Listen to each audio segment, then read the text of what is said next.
For this chapter, we will discuss the provision of the IGST Act instead of CGST Act, because these provisions are related to the nation as a whole and not to a state, not only to the state. So that's why the IGST Act take care of this. So as per Section 7 of IGST Act, which classify the interstate supply, according to this, where the supply, in the case of supply of goods, subsection 1 and 2 talks about the supply of goods.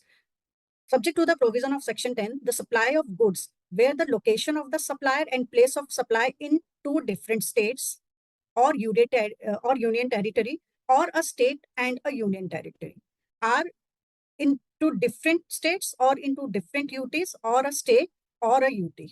What is location of supplier and the place of supply?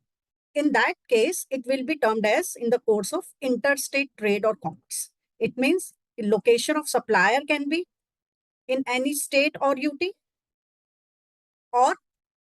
and the location of and the place of supply, not the location of recipient, and the place of supply is in some different state or UT. Then this transaction will be classified as the interstate trade or commerce, and IGST will be charged on it.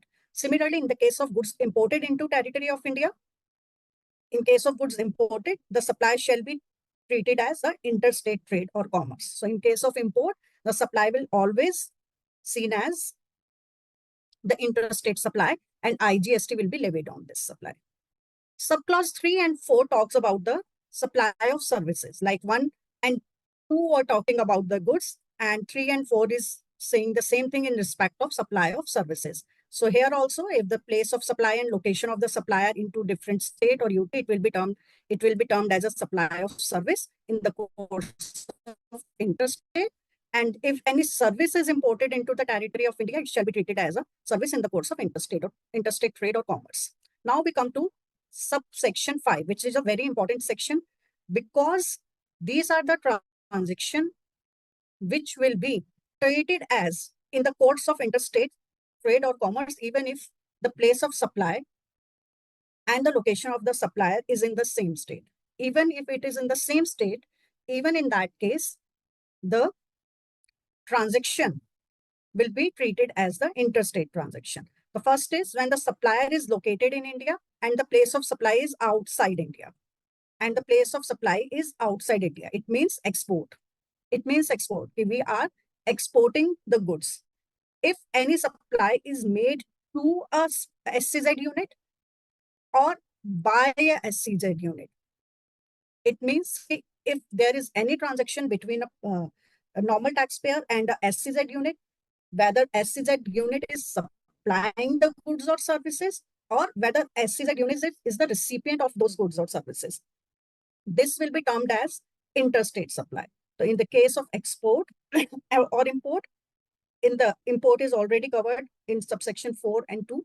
So in the case of export, in the case of SCZ unit, and in the case which is not being an intrastate supply and not covered elsewhere. So where we the category of supply is not covered elsewhere, whether in section 8 or it is not an intrastate supply, in that case also it will be termed as interstate supply. So these are the three transactions which are specifically termed as interstate supply, whatever will be their location of supplier or the place of supply.